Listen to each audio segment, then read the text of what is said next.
Do you have a dream? What's your dream? What's your dream? Do you have a dream? What's your dream? Do you have a dream? Do you have a dream? Have you got a dream?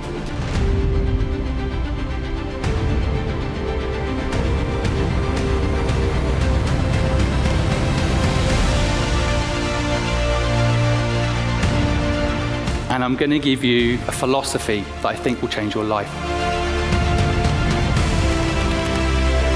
I had dyslexia. I couldn't read books. I was homeless at 15 years old and started a company. And I failed many, many times in my journey, but I feel like I have a true story that maybe some people can relate to. Starting a business with no money is absolutely possible. I made this book with all the knowledge I have in it that helps you break through, not have to go to university, and do what you love. And I learned to use this weakness. Are you Simon? Yes, I am. How do you know that?